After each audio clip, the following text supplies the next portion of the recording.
to regain the dignity of work that your average artisan in the Middle Ages had. Now, Marx thinks that the development of the proletariat is going to be added by the inevitable historical forces of urbanization and increased density. Right? With the development of industry, the proletariat not only increases in number, it becomes concentrated in greater masses, its strength grows, and it feels that strength more. Various interests and conditions of life within the ranks of the proletariat are more and more equalized in proportion as machinery obliterates all distinctions of labor and nearly everywhere reduces wages to the same low level. Right? So, as everyone moves to cities, and all working class jobs become more or less the same. All workers are in the same place. They are in great numbers. They see they are in it together, and they feel their power. Right? That's on page 19. Thereupon, he goes on, the workers begin to form combinations, trade unions, against the bourgeois. They clubbed together in order to keep up the rate of wages. They found permanent associations in order to make provisions beforehand for these occasional revolts. Here and there, the contest breaks out into riots. Right? So trade unions are the ultimate goal of the consolidation of the working classes. And what do trade unions get? They keep up the rate of wages. Right? They prevent managers from reducing wages and cutting wages. They get wage increases, but they do many other things also, right? We have labor unions to thank for the 5-day working week, right? The union, the 8-hour work day, the minimum wage, for all kinds of safety protections, for things like maternity leave,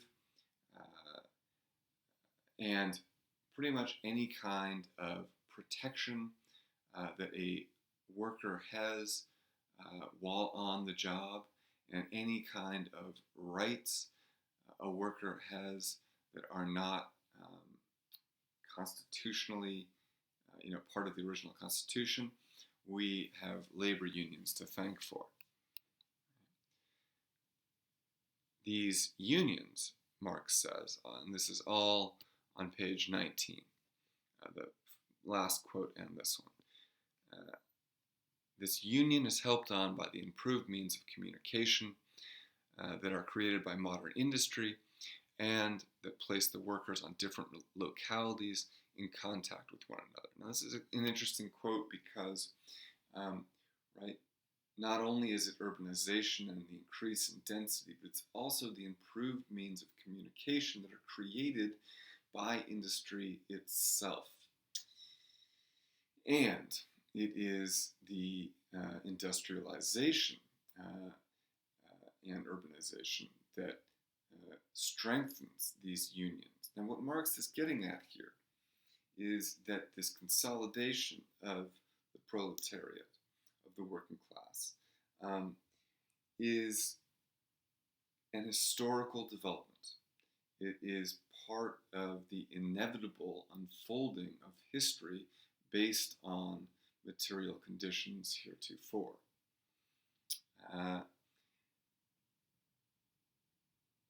Without getting into a debate about freedom and free choice, we could say that while it is up to every worker to recognize their own power, their own natural solidarity with other members of the working class, it is also a fact of history for Marx that communism will inevitably, necessarily supersede capitalism. And we see this in the fact that the technological advances that may be produced by capitalism are also tools that can be used to help the labor unions and the proletariat.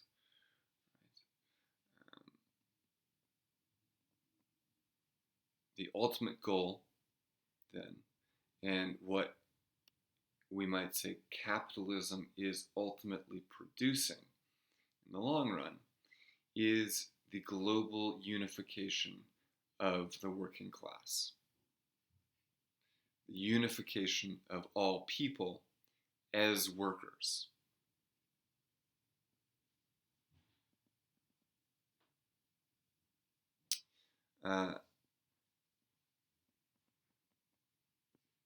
So, I think we can skip all of this. But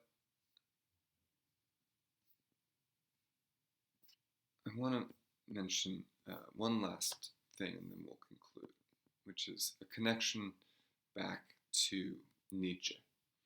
And we remember Arendt's argument that Marx and Nietzsche occupy similar places in history in that both call an end to the quote-unquote Western tradition. Nietzsche calls an end to the tradition of Western metaphysics, and Marx calls an end to the Western political tradition. And what we see in Marx, or what we see of Nietzsche reflected in Marx, is the idea that bourgeois control, bourgeois power, is maintained not just through wage labor, control of the means of production, and sort of structural mechanisms of capitalism, but also through ideology, through a certain control of what counts as common sense and what counts as good and true.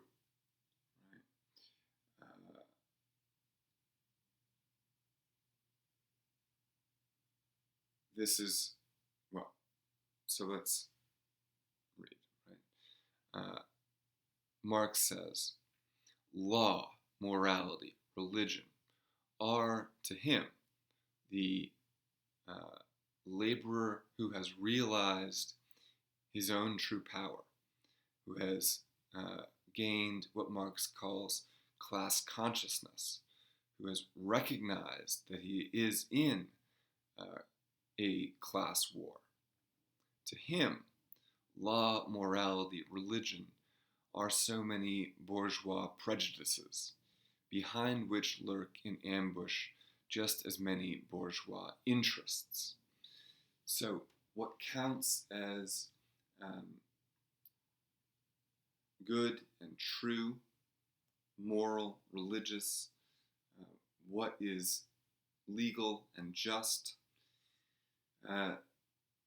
to the, in what has already become outdated language, but what 5 years ago we would have called to the woke member of the working class,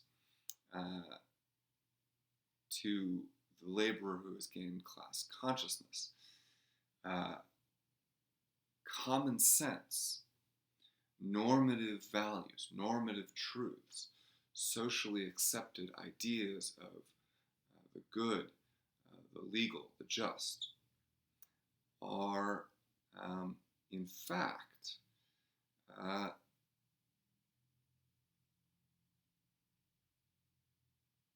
values installed, defended, propped up because they serve certain bourgeois interests. Now, this is just something to think about whenever you hear anyone talk about common sense and what it means for something to be common sense.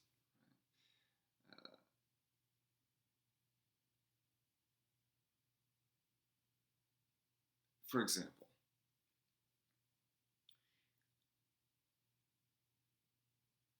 and this is maybe not a perfect example, it's a flawed example, but the Black Lives Matter movement, right? You would hear arguments against the Black Lives Matter movement. And some of those would say, well, all lives matter. What do you mean? Why do you say Black Lives Matter? Does that imply that white lives matter less or don't matter? Clearly, the message should be all lives matter. Right? That's the common sense perspective. But right, to be able to, right, to find that to be common sense is to not recognize, to not be woke to, right, to not have arrived at the consciousness of an ongoing system in which white people are privileged in many different ways,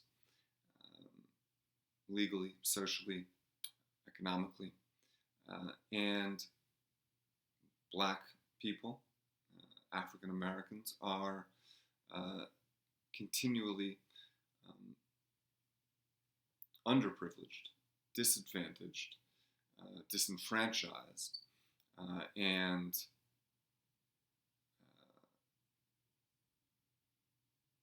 erased in these systemic ways.